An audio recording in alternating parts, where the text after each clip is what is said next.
विदितात्मैव परत्वेनैव चापरम् अक्षयानन्तबोधाय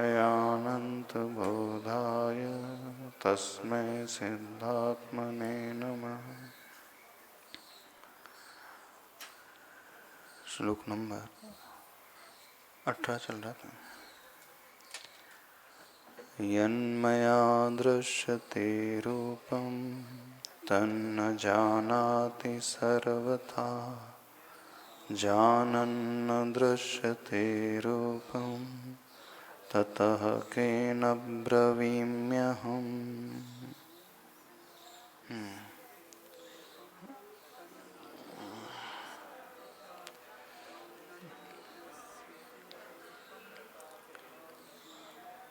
आचार्य भगवान की हिंदी पढ़ लेते हैं। जो भी मुझे नयन गोचर हो रहा है, ना जानता वह कभी जड़ तो रहा है। जो जानता वह न इंद्रिय गम्य आत्मा, बोले तदा किस लिए किस संग आत्मा।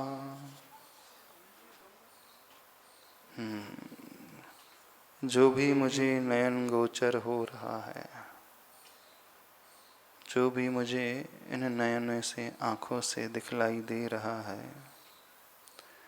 ना जानता वह कभी भी जड़ तो रहा है।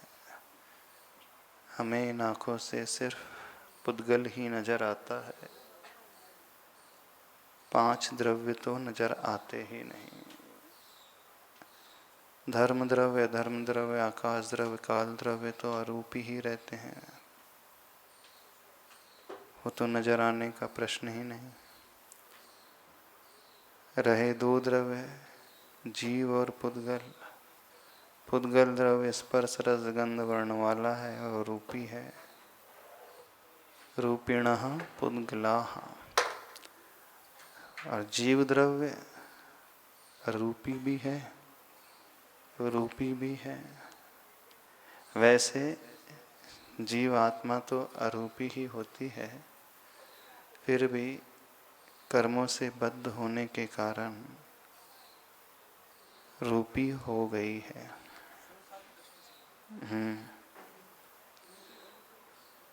बता रहे, कर्मों से बंध जाती है तो अपने मूल स्वरूप को ही खो देती है। संगति का कितना बड़ा असर होता है। मूल स्वभाव ही गायब हो गया और दूसरा जो विभाव था वही नजर आता है, और इन आँखों से वही हम देख पाते हैं, तो उसको आत्मा को उस रूप में ही हम पहचानने लगते हैं और मानने लगते हैं। संसारी दशा में चूंकि कर्मों से बंध हुआ है और कर्म अपने आप में रूपी द्रव्य होता है, कर्म स्पर्श रसगंध वर्ण वाला है और आत्मा स्पर्श रसगंध वर्ण से रहित है। अब प्रश्न ये उठता है, अरूपी का रूपी से बंधन हो कैसे गया? बंधन होने के पश्चात तो रूपी हो गई, तो रूपी का रूपी से तो बंधन आसानी से समझ में आता है, लेकिन अरूपी का रूपी से बंधन कैसे? ये समझ में नहीं आता ना। आता है? हम अदृश्य को बांध सकते हैं, फिर भी बंधा है आत्म तत्व।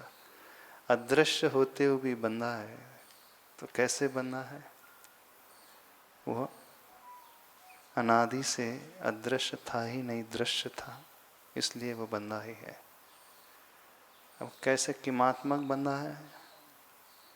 कर्म से बंधा है, लेकिन बंध कैसे हो गया? ये बड़ा विचारणीय प्रश्न है।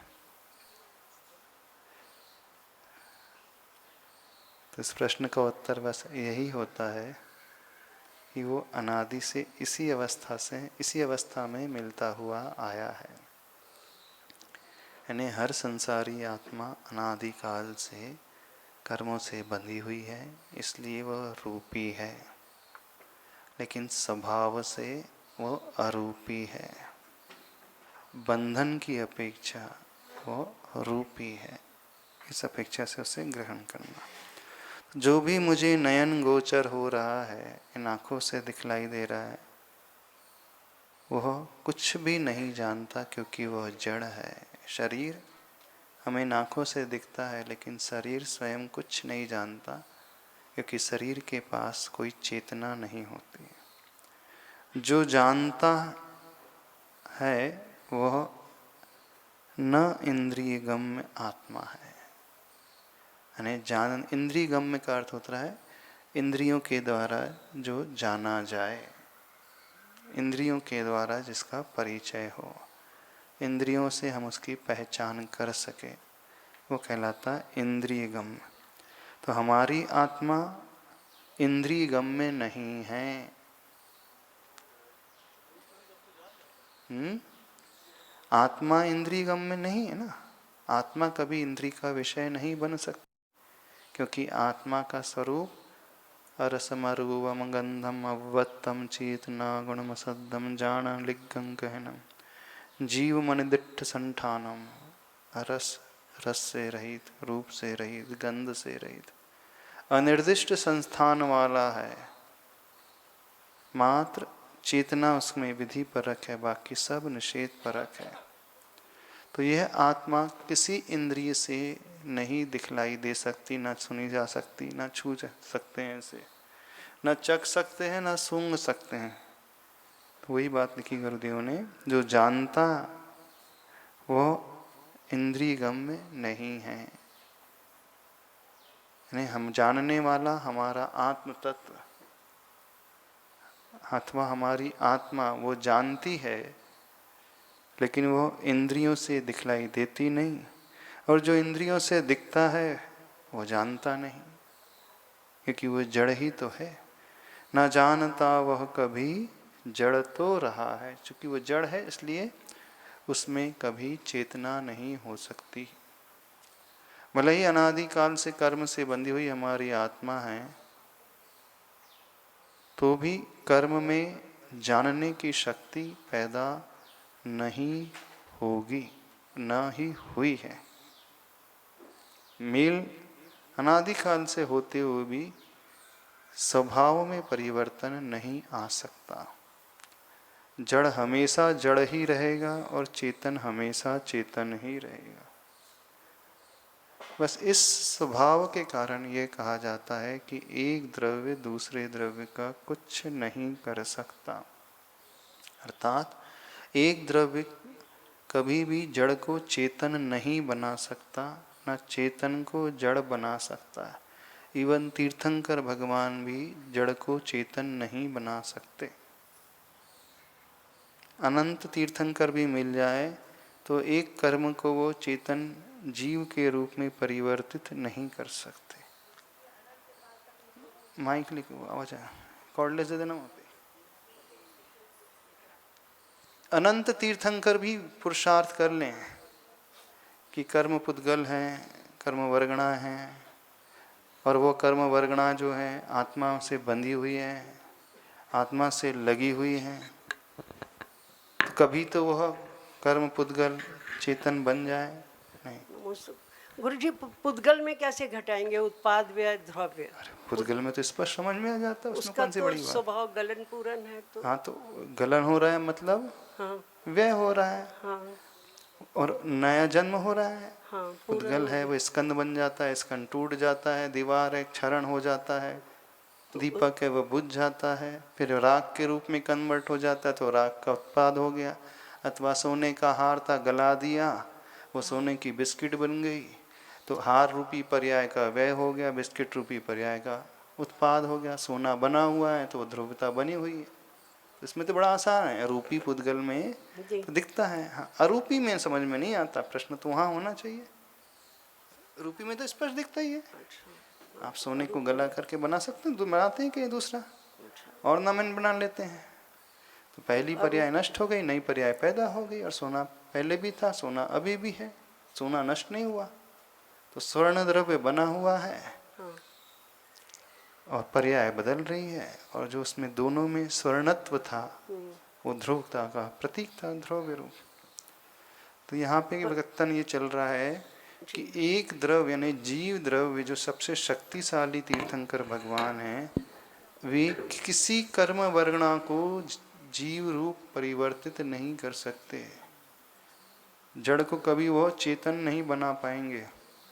और ठीक ऐसे ही चेतन कभी जड़ नहीं बनेगा, भले ही वो निगोदिया पर्याय में चले जाए, अनंत काल तक निगोद में रहे, लब्धि पर्याप्त तक निगोदिया जीव बन जाए, एक श्वास में 18 बार जन्म मरण करने वाला वो जीव बन जाए, उसका ज्ञान सबसे सूक्ष्म हो जाता है, फिर भी ज्ञान कभी नष्ट नहीं हो सकता है। तो हमारा नाश कभी हो नहीं सकता, आत्मा का नाश न कभी हो नहीं सकता और कभी हुआ नहीं है। जब यह श्रद्धान गहरा हो जाता है, श्रद्धा का भाव गहरा हो जाता है, तो भय अपने आप दूर हो जाता है। वो भरत चक्रवर्ती के 923 पुत्र हाँ, निगोद से निकल के आए, किस क्या निमित्त की वजह से उन्होंने अपना कल्याण किया? निगोद से निकल काल लब्धि का ही आता है उसमें। तो क्योंकि आयु बंद के समय कषाय की मंदता रही और मनुष्य आयु अथवा तिरस पर्याय की आयु बन गई, निकल गए। क्योंकि असंगी जीव में कोई पुरुषार्थ विशेष होता नहीं है। हाँ। मन तो उनका होता नहीं, वो सोच सकते नहीं है कि मुझे अब कषाय कम करना है। वो बड़ी दुर्लभता वाली स्थिति है। भाग्य जिससे कहते हैं ना, काल लब्धि वसात चना एक आध फूट करके बाहर आ जाता है, ऐसे ही एक आध जीव उस निगोदिया स्थावर पर्याय से निकल करके त्रस राशि में आ जाता है। ऐसे ही हम सब बड़े दुर्लभता से इस त्रस पर्याय को पाए हैं। और यदि त्रस पर्याय को पा करके आत्म कल्याण नहीं किया तो बैक टू पेवेलियन, जहाँ से आए थे वहीं जाना पड़ेगा।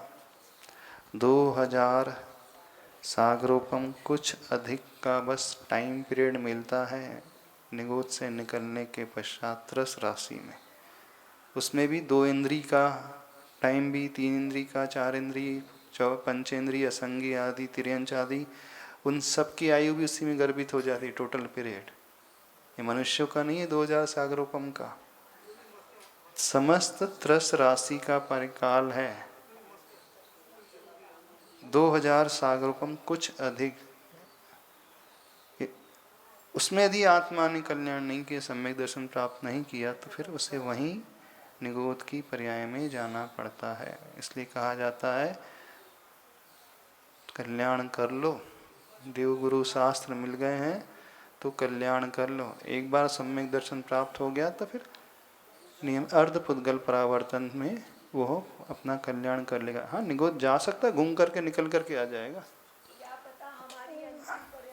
माइक काय के लिए, माइक था ना, वो काय के लिए? ये जो हमें तो पता नहीं है। हाँ। तो हो सकता है हमारी अंतिम हो पर्याय, तो कल्याण नहीं किए तो वापस कहाँ चले जाएंगे? जहाँ से आए तो वहीं जाएंगे, और कहाँ जाएंगे? फिर इतर निगोद। हाँ, और क्या होगा? तो फिर भैया चांसेस हमेशा नहीं मिलते हैं, अपॉर्चुनिटी, अवसर हमेशा नहीं मिलते हैं, बहुत कम अवसर मिलते हैं। जो उस अवसर का लाभ उठा लेता है वो आगे बढ़ जाता है, नहीं उठाता है वो चूक जाता है, बाहर चला जाता है। किसी गेम में भी, किसी में स्त्री पर्याय पुरुष पर्याय कितनी बार 16 बार पढ़ा है ना आप लोगों ने। वो लगातार की अपेक्षा, यदि स्त्री लगातार स्त्री पर्याय में जन्म ले तो 16 बार उसी मनुष्य आदि की, फिर बीच में कहीं और जाकर के पुनः आ सकता है। नमोस्तु महाराज जी, नमोस्तु। नित्य निगोद में निमित्त तो कुछ है नहीं है। हाँ, क्या षटगुणी हानि वृद्धि के आधार पर निकलता है? नहीं क्या नहीं, षटगुण हानि वृद्धि तो चलता ही रहता है उससे, वो तो निगोदी में भी चलता है। जब आयु बंद का काल आता है, उनकी आयु जो एक श्वास के 18वें भाग प्रमाण होती है, जी उसमें भी अंतर्मुहूर्त पूर्व में जब उनकी एकदम मंद यानी मध्यम लिश्य अंश कलाश कषाय के होते हैं, उस समय कुछ इस प्रकार की मध्यमता आ जाती तो उचट करके बाहर आ जाते हैं। नमोस्तु पुरुषार्थ पूर्वक नहीं होता है। नमोस्तु महर्षि। हाँ, 6 महीने 8 समय में 608 जीव सिद्ध बन जाते हैं, तो उतने ही निगोद राशि से निकल करके प्लस राशि में आ जाते हैं। महर्षि, जो भरत चक्र के पुत्र निगोद से इस तरह उचट कर निकल के आए, तो उसमें तो उनका कोई चलो पुरुषार्थ नहीं था, कषाय की मंदता के कारण उन्होंने मनुष्य गति प्राप्त कर ली। लेकिन तीर्थंकर के परिवार में जन्म लेना, उसी जन्म से तपस्या करके और मोक्ष से लेना, इसमें तो कुछ उनका विशेष पुण्य वो होगा। तो पुण्य नहीं, पुरुषार्थ। दीक्षा जो ली जाती है, व्रत नियम लिए जाते हैं, त्याग तपस्या पुण्य के उदय में नहीं होता है। ये औदैहिक भाव नहीं, ये क्षयोपशमिक भाव है। क्षयोपशमिक भाव पुरुषार्थ मूलक होते हैं। पुण्य जो होता है वो औदैहिक भाव में पुण्य का उदय है, पंचेंद्री जाति नाम कर्म का उदय है। ये औदैहिक भाव हुआ, मनुष्य गति सब औदैहिक भाव। और जो त्याग कर रहा है चला करके जागृत अवस्था में, आप लोग ने व्रत लिया है, कौन से पुण्य से व्रत ले लिया? प्रतिमा कौन से पुण्य उदय से ले ली? हाँ, क्षुल्लक जी बन गए, कौन से पुण्य के उदय से क्षुल्लक जी बन गए? सबने पुरुषार्थ किया, पुरुषार्थ से बने। सबने क्षुल्लक से थोड़ी, पुण्य से उदय थोड़ी क्षुल्लक बनते हैं। पुण्यवान तो बहुत है। दीक्षा ली जाती है। पुण्य के उदय से मनुष्य का शरीर मिल गया, जैन कुल मिल गया। पुण्य के उदय से आचार्य भगवान गुरु के रूप में मिल गए। पुण्य के उदय से हमें ये क्षेत्र मिल गया है। पुण्य के उदय से निरोगी काया मिल गई है। पुण्य के उदय से सारे बाहर के निमित्त मिल गए हैं, देव गुरु शास्त्र, ये सब पुण्य के उदय से मिलते हैं। पुण्य के उदय से उपदेश हम सुन रहे हैं, ये सब पुण्य के उदय से। लेकिन उपदेश सुनकर के व्रत नियम लेना ये पुण्य के उदय से नहीं होता है, ये पुरुषार्थ मूलक होता है। वो चिंतन मंथन करता है कि नहीं, मुझे पापों को त्यागना है और अब नियम ग्रहण करना, प्रतिमा लेना है। ये क्षयोपशमिक भाव है। संयमा संयम क्षयोपशमिक भाव है। गति जाति शरीर अंगों ने गति कषाय लिंग मिथ्या दर्शना अवधि, ये सब जो है औदैहिक भाव है, कषाय आदि भाव। लेकिन कोई भी नियम है, संयम आदि सब क्षयोपशमिक भाव पुरुषार्थ पूर्वक होते हैं। तो कल्याण जो है पुण्य के उदय से नहीं होता, कल्याण जो है पुरुषार्थ के सफलता से होता है। जैसे तीर्थंकर प्रकृति पुण्य बंध है, ऐसा तीर्थंकर प्रकृति अपने आप में पुण्य है। ऐसा हम लोगों की भी तो व्रत की कुछ प्रकृति बंधती होगी। नहीं, तो प्रकृति पुण्य है, रूप है, लेकिन बांधने वाला पुण्य के उदय से नहीं बांधता है। जब वो 16 कारण भावना भाता है तो पुण्य के उदय से नहीं भाई जा रही 16 कारण भावना है। आप किसी की विनय कर रहे हो, आप अभी भगवान की भक्ति कर रहे हो, अभीक्षण ज्ञानो उपभोगे दर्शन विशुद्धि विनय संपदा शील वृत्ति संचार अभीक्षण, जो 16 भावनाएं बताई हैं पुण्य के उदय से थोड़ी होती है। उपदेश सुनकर के मन में भाव पैदा हो जाते हैं कि उसकी वृत्ति विशुद्धि बढ़ जाती है कि नहीं अब बहुत हुआ, अब ऐसी भावना मैं भाऊंगा। अब 16 कारण के व्रत करते हैं, पुण्य के उदय से करते हैं क्या? हाँ, पुरुषार्थ मूलक करते हैं, सारे के सारे ही हैं। तो इसमें पुण्य का उदय नहीं, इसमें पुरुषार्थ प्रमुखता। पुण्य के उदय में सामग्री का मिलना है, सब संयोजना जो हो रही है वो पुण्य के उदय से। अब ऐसा पुण्य का उदय तो बहुत सारे जैनियों का है। आचार्य तो सबको मिले, सारे जैनियों को मिले, लेकिन सारे तो प्रतिमाधारी नहीं बने, सारे तो दीक्षित नहीं हुए। सबको अच्छी काया मिली है, मनुष्य गति मिली है, सद्बुद्धि मिली है, देवगुरु शास्त्र का समागम मिला है। सारे लोगों ने नियम कहाँ ग्रहण किए? पुरुषार्थ के लिए पुण्य नहीं, पुरुषार्थ के लिए जागृति चाहिए, शक्ति चाहिए। अपनी शरीर की शक्ति मिलना ये पुण्य, निरोगी काया मिलना पुण्य का उदय। लेकिन भाव कैसे बनाना ये पुण्य से नहीं बनते। भाव पुण्य से नहीं बनते हैं। हाँ, आपको निमित्त इस प्रकार का प्रेरक मिल जाएगा कि मन खराब हो रहा है तो आपको उपदेश दे देंगे कि देखो अपने को पापों का त्याग करना चाहिए, घबराना नहीं है। शुरू में ऐसा होता है, तो उनके उपदेश को सुन करके हमारी इच्छा शक्ति जागृत हो जाती है। लेकिन जागृत हमने स्वयं की है। टीचर सबको एक जैसा पढ़ाता है, लेकिन पढ़ना हर विद्यार्थी को स्वयं पढ़ता है। यदि टीचर पढ़ाएगा तो और सब तो सारे के सारे टॉप करने वाले होना चाहिए, तो विद्यार्थी की मेहनत होती है। ऐसे ही उस संयमी जीव की मेहनत है, उसका पुरुषार्थ। हर हाल में क्षयोपशम बढ़ाना है हाँ, अपने को। क्षयोपशम भाव है, बस। उपदेश सुन करके व्रत नियम के प्रति तभी श्रद्धा सफलता का भाव बढ़ाना। तो 923 पुत्र पुण्य की वजह से मोक्ष नहीं गए थे, पुण्य की वजह से उन्हें भरत चक्रवर्ती के यहाँ जन्म ले लिया था, पुण्य की वजह से उन्हें समोसरण मिल गया था, आदिनाथ भगवान के समोसरण में पहुंच गए थे। ये सब पुण्य का खेल है। लेकिन मोक्ष पुरुषार्थ। लेकिन दीक्षा ग्रहण करना पुण्य का नहीं है, दीक्षा ग्रहण करना पुरुषार्थ। नमोस्तु महाराज जी। दीक्षा लेना क्या?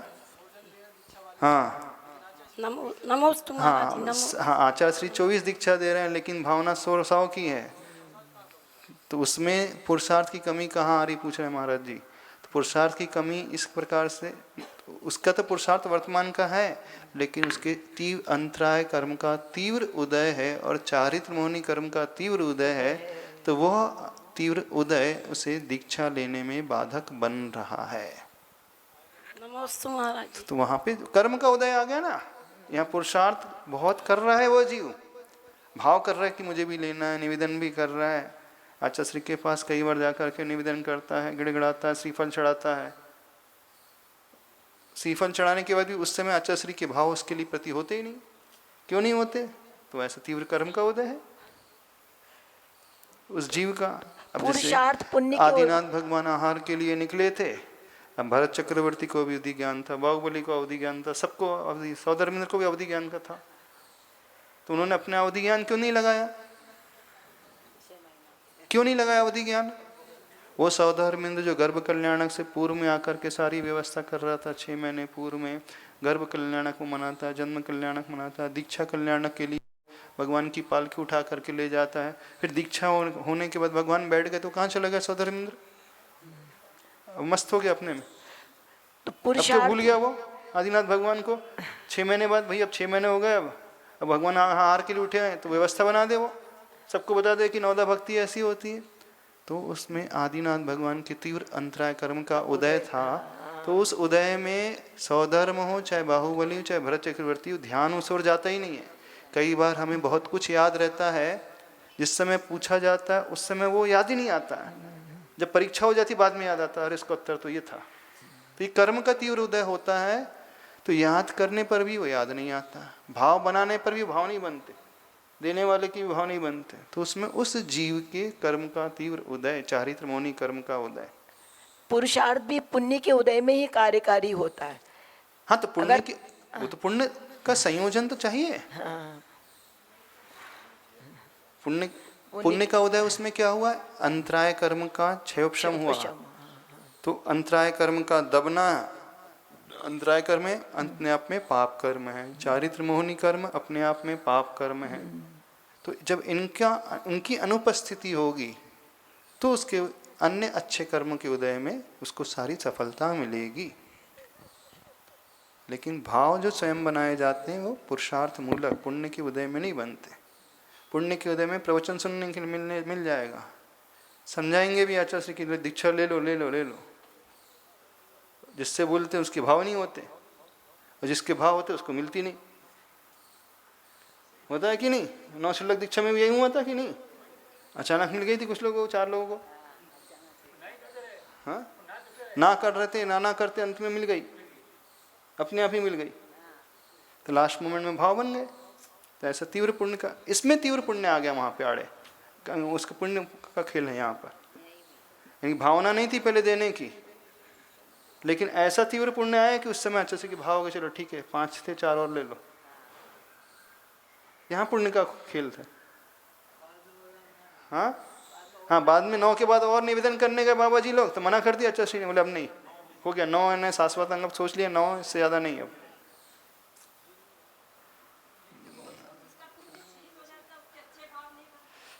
पुण्य छीन का इन अर्थ मतलब ये समझना कि हमारे तीव्र अंतराय और चारित्र मोहनी कर्म का उदय आ गया, ऐसा समझना उसमें।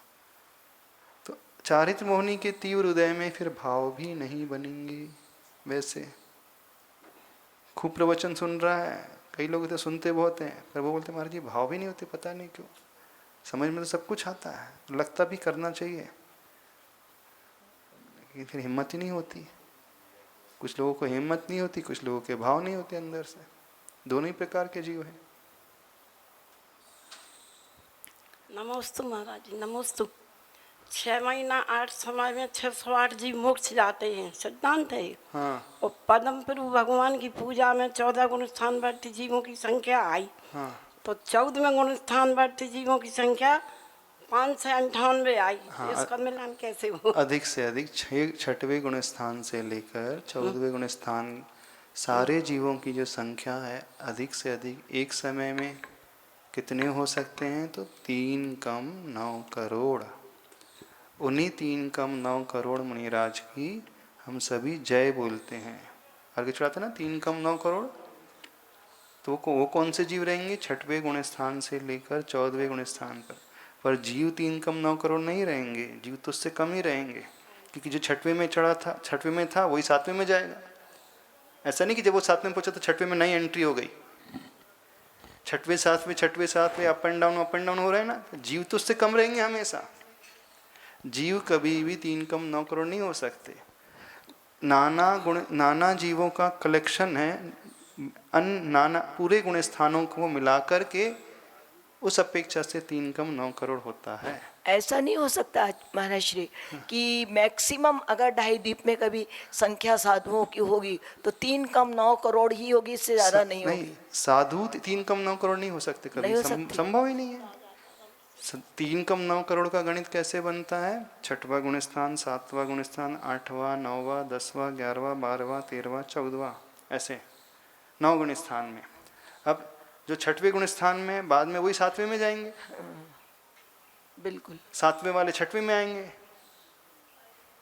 तो उनका टाइम अलग अलग है, अलग अलग टाइम तो अंतर्मुहूर्त। गुण स्थान की अपेक्षा काउंटिंग जो है 3 कम 9 करोड़ मुनि महाराज रहती है, ऐसा। तो उनके लिए अर्घ्य चढ़ाया जाता है। यहाँ क्या विषय चल रहा था? इंद्रिय गम्य आत्मा। हाँ, ये विषय चल रहा था कि एक द्रव्य चाह कर के भी दूसरे द्रव्य का कुछ नहीं कर सकता। किस अपेक्षा से नहीं कर सकता? उपादान की अपेक्षा से कुछ नहीं कर सकता। अर्थात वो जड़ पुद्गल को चेतन नहीं बना सकता और चेतन जीव को जड़ पुद्गल नहीं बना सकता, लेकिन निमित्त की अपेक्षा एक द्रव्य दूसरा द्रव्य का सब कुछ करता ही है। बिना निमित्त के सहयोग से हम आगे एक कदम भी नहीं बढ़ सकते। आपको एक कदम से दूसरा कदम भी रखना है तो निमित्त की आवश्यकता होती कि नहीं? भूमि की तो आवश्यकता होगी कि नहीं कि आकाश में रख दोगे? धर्म द्रव्य चाहिए, आकाश द्रव्य चाहिए, जमीन चाहिए, पृथ्वी चाहिए। सांस लेना है जीवित रहने के लिए तो ऑक्सीजन चाहिए, उसके बिना हम जी नहीं सकते। प्रति समय ये निमित्त आश्रित ही रहता है। बिना पर की सहायता के, बिना पर के उपकार के हम एक पल भी जीवित नहीं रह सकते, कोई कार्य नहीं कर सकते। तो निमित्त की अपेक्षा एक द्रव्य दूसरे द्रव्य का तो करता ही है, लेकिन उपादान की अपेक्षा वह कुछ नहीं कर सकता। तो बात ये चल रही थी कि अनादिकाल से कर्म आत्मा में बंधे होते हुए भी वे कर्म जीव रूप नहीं हो पा रहे हैं और जीव जड़ रूप नहीं हो पा रहा। तो जब जीव कभी मरता ही नहीं है, तो जिसकी ऐसी श्रद्धा गहरी हो जाती है, फिर वह जीव कभी भयभीत नहीं होता है, वो हमेशा निडर हो जाता है। जब हमारा मरण ही नहीं तो क्या डरना? क्या बोल रहे? चल, हाँ, अब हम अमर है, भय ना मरेंगे। तो आत्मा जो जानती है वह इंद्रियगम नहीं है। बोले तदा किस लिए किस संग आत्मा, फिर यह आत्मा क्यों किसी से बात करती है? करे इसलिए वो किसी से बात नहीं करते हैं, शांत हो जाते हैं, अपने समता भाव में आ जाते हैं, विकल्पों से ऊपर उठ जाते हैं। ठीक है। टीका में यही विषय खोला है। एक बहुत अच्छा अर्थ 2-3 तरीके से महाराज जी ने निकाला है। ततः केन ब्रवीमि अहम, अर्थात तृतीय विभक्ति में है मैं किससे बोलूं, एक अर्थ तो ये निकलता है। दूसरा अर्थ निकाला है महाराज जी ने तत् अथवा क यानी आत्मा। संस्कृत में क जो अक्षर लिखा जाता है उसका अर्थ होता है आत्मा। अथवा कह आत्मा, पेज नंबर 32, कह आत्मा परम ब्रह्म तस्मिन के, यानी आत्मा में, सप्तमी विभक्ति में बन जाएगा के। तो जो अपनी आत्मा में उस परम ब्रह्म में लीन हो जाता है, अपने आत्मा के अनुभव में डूब जाता है, न ब्रवीमि अहम्, फिर वो किसी से बात नहीं करता है। एक अर्थ दूसरे तरीके से ये निकालना। समझ में आया क्या अर्थ है? केन शब्द के 3 अर्थ निकाले हैं। केन यानी किससे मैं बात करूं, सामान्य से तो यही अर्थ होता है, जो मुझे दिखलाई देता है इंद्रियों से वह कुछ जानता नहीं, और जो जानता है वो दिखाई देता नहीं। सो किससे, किसके साथ मैं बोलूं, ये पहला अर्थ। दूसरा अर्थ क्या निकाला? कह का सप्तमी विभक्ति में रूप बनेगा के, रामे यानी उसमें। तो जो आत्मा में लीन हो जाता है वह फिर किसी से बात नहीं करता है। जो ध्यान में डूब जाता है तो किसी से बात करने की आवश्यकता नहीं है। तीसरा अर्थ निकाला है अथवा कह आत्मा तेन केन, यानी केन का अर्थ है आत्मा के साथ। तीसरा अर्थ क्या निकला? आत्मा के साथ ब्रवीमि अहम। कौन सा ऐसा जीव होता है जो ये जानता है कि जो मुझे दिख रहा है वह जड़ है, और जो चेतन आत्मा है वह दिखती नहीं, इसलिए मैं ध्यान में प्रवेश करता हूँ और केन यानी आत्मा से ही बात करता हूँ। बहुत अच्छा अर्थ खोला है, समझ में आया? संस्कृत टीका को पढ़ोगे, उसकी हिंदी पढ़ोगे, देखो हिंदी में जो लिखा है, इससे सिद्ध होता है कि न तो जो बोलता है वह मेरा आत्मा दिखाई देता है, और न दूसरे का आत्मा भी, इस कारण से मैं किसके साथ बोलूं। ऐसा सोचकर मैं चुपचाप बैठता हूँ। केन शब्द का दूसरा अर्थ यह है कि कह यानी आत्मा, उस आत्मा में मैं तथा अर्थात विस्तार को प्राप्त होता हूँ, अर्थात उसका अनुभव करता हूँ, इसलिए ततः कि न ब्रवीमि अहम। इस प्रकार पद विच्छेद करने पर अर्थ निकलता कि मैं आत्मा का अनुभव करता हूँ, इसलिए दूसरों से नहीं बोलता हूँ। अथवा तीसरा अर्थ है कह आत्मा उस केन अर्थात आत्मा के साथ बोलता हूँ, अन्य के साथ नहीं, यह तात्पर्य है। आध्यात्मिक भाषा समझ में आ रही, नहीं समझ में आ रही? कठिन लग रहा है? सिर के ऊपर तो नहीं जा रहा? ये समझ में तो आ रहा है, लेकिन जीवन में जब उतारने की बात आती है तो समझ में नहीं आता उस समय।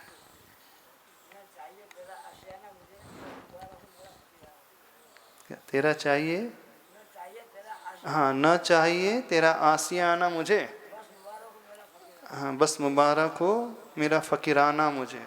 शायरी है बहुत, स्वाध्याय सागरी बहुत सारी शायरी सुनाते रहते हैं। हाँ, चाह मिटी चिंता मिटी, मनवा हुआ बेपरवाह, जिसे कुछ न चाहिए वो सहान के साथ। बहुत बड़े प्रवचनकार रहे हैं स्वाध्याय सागर जी। ज्ञान तो बहुत है उनका, अनुभव भी बहुत है। 92 ईयर्स में इतना बड़ा काम कर रहे हैं, साधना कर रहे हैं। आप लोग क्या करोगे? तो उनकी भक्ति कर लो, कम से कम उनकी वैयावृत्ति कर लो। हाँ, और एक दिन छोड़ करके एक आहार उपहार कर रहे हैं, 1-2 दिन छोड़ करके एक आहार, एक उपवास, और अंतराय हो जाए तो भी एक आहार एक उपवास।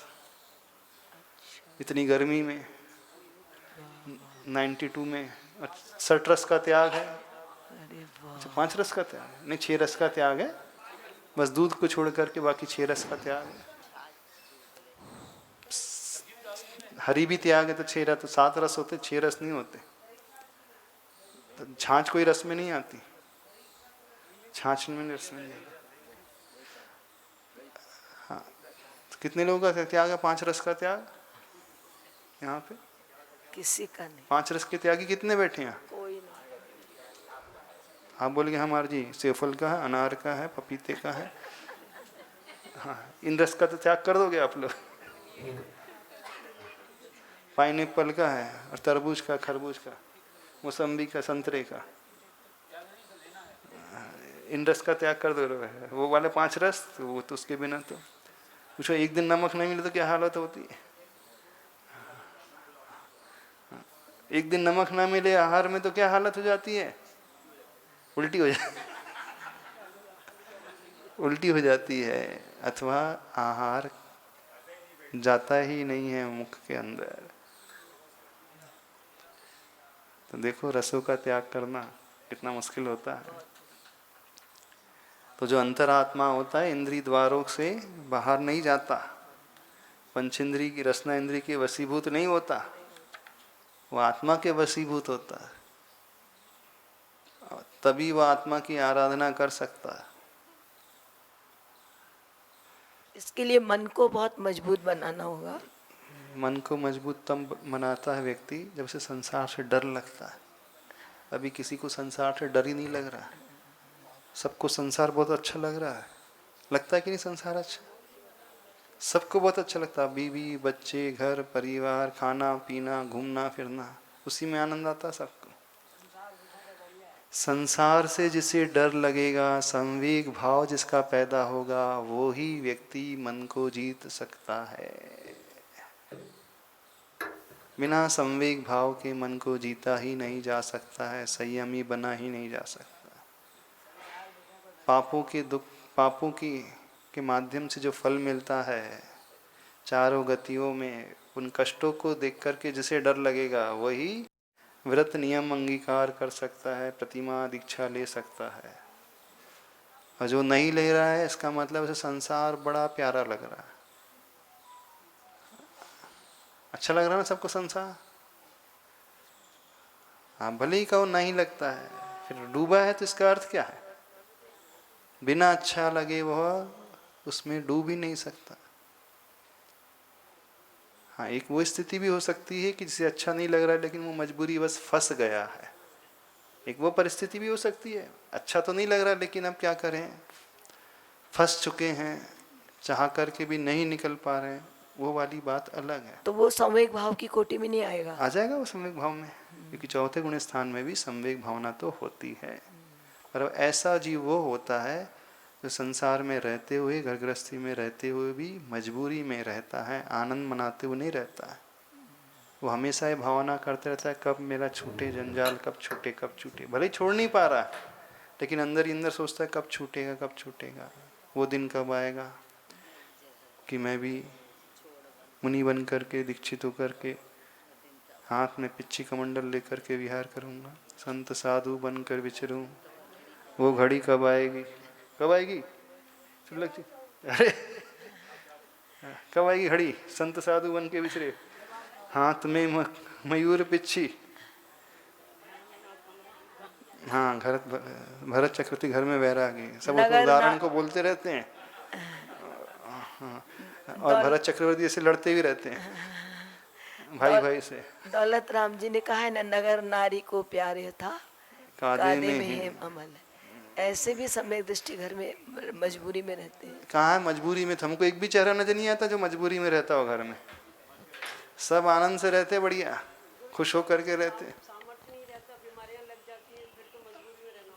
वो तो परवश होकर के रह रहा है। अब पैर कब्र में लटक गए हैं तो फिर ठीक है, अब क्या करें?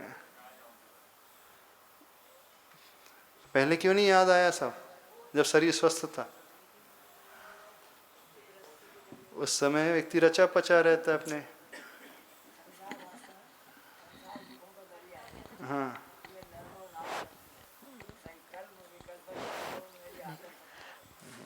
इसी बात को समझना है। प्रभु आपके जैसे कोई समझाने वाले इतने मिले अरे नहीं ना, आचार्य डराने चलेगा वाले। समझा समझा करके, अब वो भाषा अलग तो नहीं थी, ये समझे भाषा समझ अलग। पाए। अब समय आता है, 50 साल अभी निकल गए सुनते सुनते, तो नहीं समझ पाए इतना आप लोग। डिटेल समझा 50 रहे वर्ष हो। निकल गए कि नहीं सुनते सुनते। कितने सारे शास्त्र पढ़ लिए, सारे शास्त्र फट गए, कितने अभिषेक कर लिए, भगवान घिस गए। अब थोड़ा तो सुधरेंगे ना, सारे नहीं सुधरते, 2-4 तो सब बदलेंगे कुछ कर बदलेंगे। लिए, कितने प्रवचन सुन लिए, दरी फट गई।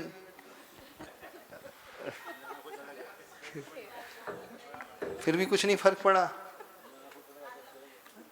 हाँ, ये एक और नए विद्वान काल लब्धि नहीं आई। हाँ, काल लब्धि नहीं आई, क्या करे। जो जो देखी वीतराग ने सो सो हो भी हो से वीरा रहे। जब भगवान ने देखी होगी तब उनके बयान में जब झलकेगा तो हो जाएगा हमारा कल्याण। एक और नए विचारधारा वाले लोग मिल गए और अकर्मण्य बन करके धर्म क्षेत्र में बन करके बैठ रहे हैं।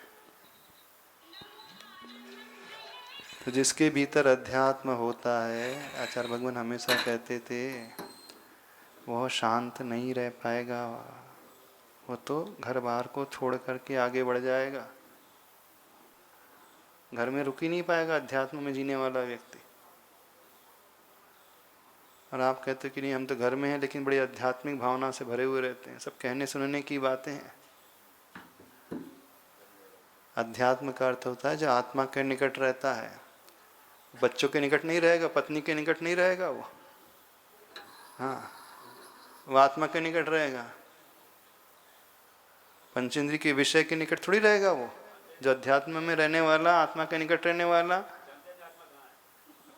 जानते नहीं आत्मा कहाँ।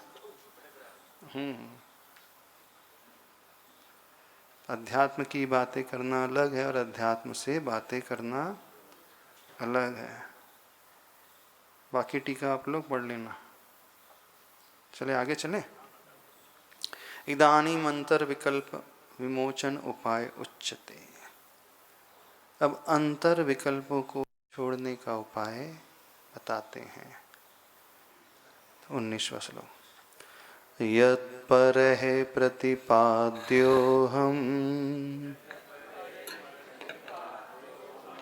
यत्परान् प्रतिपादये यत्परहे प्रतिपाद्योऽहम् यत्परान् प्रतिपादये उन्मत्तचेष्टितं तन्मे यदहं निर्विकल्पकः उन्मत्तचेष्टितं तन्मे उन्मत्तचेष्टितं तन्मे यदहं निर्विकल्पकः। उच्चारण तो सरल है ना। अच्छा, श्री की हिंदी पहले पढ़ लेते फिर इसका अर्थ। मैं योग्य शिष्य दल को नित हूँ पढ़ाता, या ज्ञान को सुगुरु से सहसा बढ़ाता। उन्मत्त सी यह यहाँ मम मात्र चेष्टा, मैं निर्विकल्प मम निश्चय से न चेष्टा। समझ में आ रहा है अर्थ कुछ? हाँ,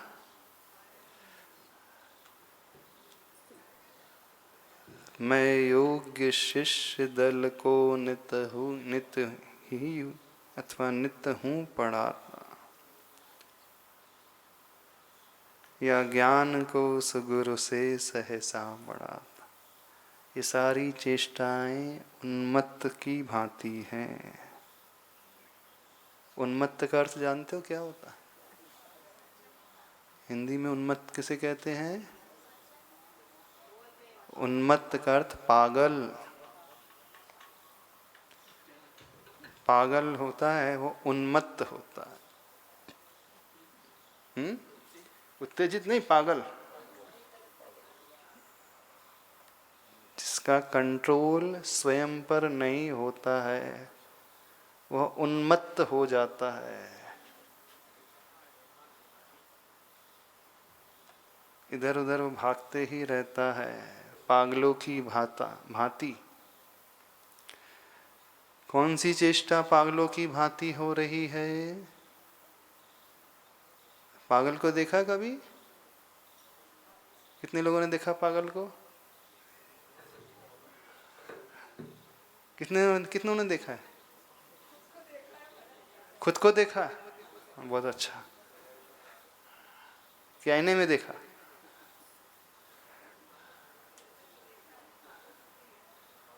कैसा होता है पागल? हमेशा बड़बड़ाते रहता है, बोलते रहता है। किससे बोलता? अपने आप से कि किसी और से? नहीं, अपने आप से नहीं बोलता वो कभी। कभी वो पागल अपने आप से नहीं बोलता। दुनिया को दिखता है कि वो अपने आप से बोल रहा है, ऊपर कभी अपने आप से बात नहीं करता। ध्यान से देखना किसी पागल को, नहीं तो टीवी में तो देखा ही होगा। बाहर वालों को ये लगता है कि अकेला बड़बड़ा रहा है, पर अकेला नहीं बोलता वो। उसके माइंड में कुछ और इमेजिनेशन चलते रहता है कि सामने कोई बैठा है और उससे वो बात कर रहा है। उसके मस्तिष्क में ऐसे चलते रहता है। वो ये नहीं समझता कि मैं अकेले कह रहा हूँ, किसी से बात नहीं कर रहा हूँ। यह मान करके कहता है कि सामने भी बैठा, सामने वो भी बैठा है। हमें दिख रहा है कुछ भी नहीं है, पर उसे दिख रहा है सब कुछ है। वो उन्मत्त इसलिए कि जो होता नहीं है वो उस भांति देखने लगा है। वास्तविकता यह है कि वहां कोई नहीं रहता, सत्य तो यही है, पर उसकी कल्पना में वहां कुछ कोई है अवश्य। तो मानसिक विचारधारा में ला करके वो किसी ना किसी को पैदा कर लेता है, फिर उनसे बात करता है। वो करता है ना? अच्छा, आप कब कब पागल बनते? हाँ, कब कब बनते पागल? सपने में कि जागृत अवस्था में भी? हाँ, व्यक्ति बात करते रहता है, अपने ख्यालों में ही खोया रहता है। हाँ, अपने ख्यालों में। हाँ, मोबाइल है जिसके हाथ में, वो अकेले बोलते रहे। हर समय पागलपन का ही भूत सवार है इस हिसाब से। हाँ, मन में तो कोई ना कोई चल ही रहा है ना। बस अंतर इतना है कि पागल की वो सारी बातें बाहर आ जाती हैं और बाकी दुनिया की अंदर ही चलती रहती है। बस अंतर इतना ही है, थोड़ा सा डिग्री का अंतर है। वो 100% बाहर आ चुका है, बाकी 80% है, 70% है। अरे क्या बोल दिया मतलब? अब आप बताओ। पागल जो होता है उसकी हर मानसिक चेष्टा बाहर आ गई, जो उसके मन में विचार आते हैं वो प्रकट कर देता है। प्रकट कर देता है वो रखता अंदर कुछ नहीं है। मन में विचार आ रहे हैं कि मुझे इससे बात करना है, तो बात करना शुरू कर देता है। हाँ, वैसा वैसा ऐसा ऐसा ऐसा। देखना, वो कभी गाड़ी भी चलाता है। कभी देखा है? वो स्कूटर चला रहा है बढ़िया, घूमते घूमते वो ब्रेक भी लगाता है, स्पीड भी बढ़ाता रहता है। ध्यान से कभी अध्ययन करा करो। ये भी बहुत अच्छा टॉपिक होता है अध्ययन करने का, स्वाध्याय होता है। उसकी हर चेष्टा को याद करने की कोशिश करो, क्या क्या करता है वो। गाड़ी चलाएगा, खड़े हो जाएगा और भाषण देना शुरू हो जाएगा, जैसे ये मानकर कि मैं बहुत बड़ा नेता हूँ, प्रधानमंत्री हूँ, सबको संबोधन कर रहा हूँ मैं, सारे लोग बैठ करके सुन रहे हैं। तो उसके मन में जो आ रहा है वो कह देता है। बाकी दुनिया जो है, सबके मन में सब कुछ आता है, बहुत कुछ आता है। वो उसे अपने अंदर रख लेते, अथवा अपने ही मन में वो बात करते रहते अपने से। महर्षि ओशो रजनीश ने कहीं लिखा है कि जितने पागल पागल खाने में हैं उससे ज्यादा पागल बाहर हैं और वो ज्यादा खतरनाक है। अपन को तो आचार्य भगवान को पढ़ना है, हाँ, और उनकी सुनना है। हर इंसान यहाँ पर पर्टिकुलर एक डिग्री वाला पागल है। कोई 50% है, कोई 60% है, कोई 70%, कोई 30%, कोई 40% है। और जो 100% हो जाता है वो घोषित हो जाता पागल है, वो आगरा चला जाता है। आगरा के पागल खाने कि ग्वालियर के पागल खाने, हाँ, कि अब तो हर जगह हो गए, हर शहरों में। कानपुर में भी है, हाँ, अमेठी। उन्मत्त की चेष्टा है वह। समझे हम सभी लोग कब कब हमारी चेष्टा उन्मत्त की भांति होती है। बहुत बार होती है। कौन सी? मैं योग्य शिष्य दल को नित्य ही पढ़ाता, नित्य हूं पढ़ाता, ही होना चाहिए शायद यहाँ पर। कोई पढ़ा रहा है और वो सोच रहा देखा मैं पढ़ा रहा हूँ। आचार्य भगवान कहते हैं ब्रह्म में मत रहना। यदि ऐसा विचार आ रहा है कि मैं पढ़ा रहा हूँ तो तुमसे बड़ा उन्मत्त कोई नहीं है। हम किसे पढ़ा सकते हैं? कौन किसे पढ़ा सकता है? या ज्ञान को सुगुरु से सहसा बढ़ाता। एक एंगल है पढ़ाने वाले का, दूसरा एंगल है पढ़ने वाले का। और थोड़ा सा खतरनाक सा लग रहा है यहाँ पे। खतरनाक लग रहा है ना? हाँ, अध्यात्म में पढ़ोगे तो खतरनाक ही लगेगा। क्या? मैं ज्ञान को बढ़ा रहा हूँ, मेरा ज्ञान बढ़ रहा है। किसके माध्यम से? हाँ, गुरु के माध्यम से मेरा ज्ञान बढ़ रहा है। ये भी पागल की चेष्टा है। अब थोड़ी खतरे वाली घंटी वाली बच रही है। लग रही ना खतरनाक चीज? व्यवहार में तो कहा जाएगा, भक्ति में कहा जाएगा, गुरु आपकी कृपा से सब कुछ काम हो रहा है। और यहाँ कह रहे हैं पागल। परस्पर विरोधी बातें। परस्पर विरोधी है कि नहीं? क्या कहना चाहिए हमेशा? हर व्यक्ति को ग्रेटिट्यूड की भावना से भरना चाहिए, आभार की भावना से भरना चाहिए, उसका उपकार मानना चाहिए। जिसने हमें थोड़ा भी दिया है उसके उपकार को कभी नहीं भुलाना चाहिए। नहीं कृतम उपकारम विस्मरन्ति साधवः। और आया है,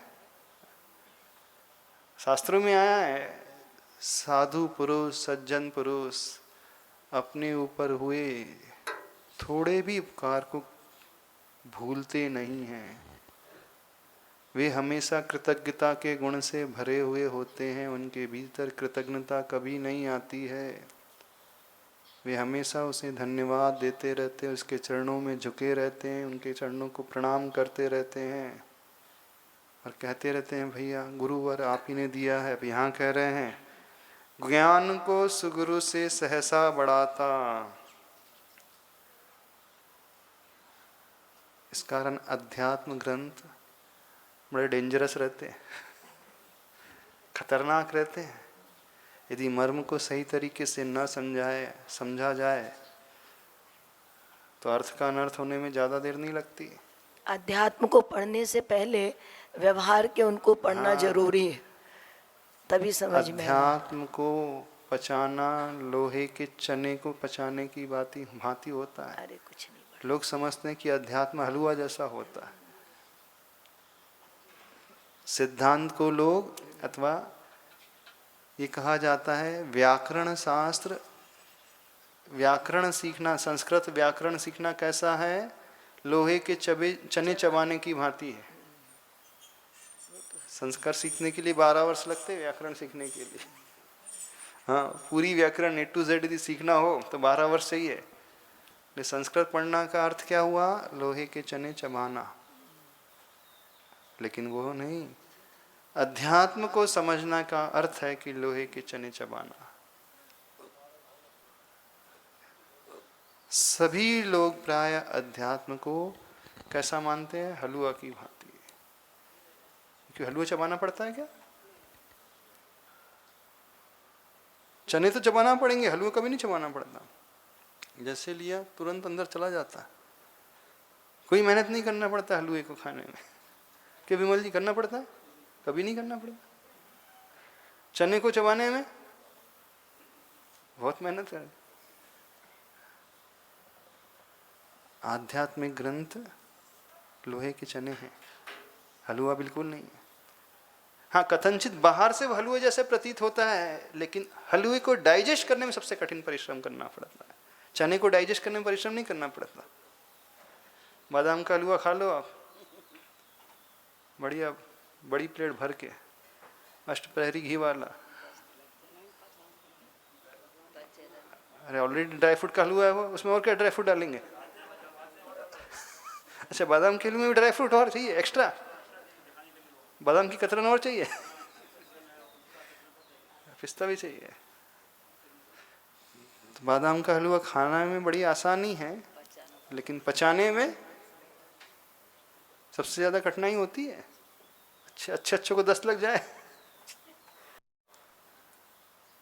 आध्यात्मिक ग्रंथ बिल्कुल उस बादाम की हलवा की भांति हैं। हाँ, बाहर से बड़ी अच्छी सुगंधी आती है, देखने में भी बहुत अच्छा लगता है और स्वाद भी बड़ा अच्छा आता है, और खाने में भी मेहनत नहीं लगती, लेकिन सारी मेहनत पचाने में लगती है।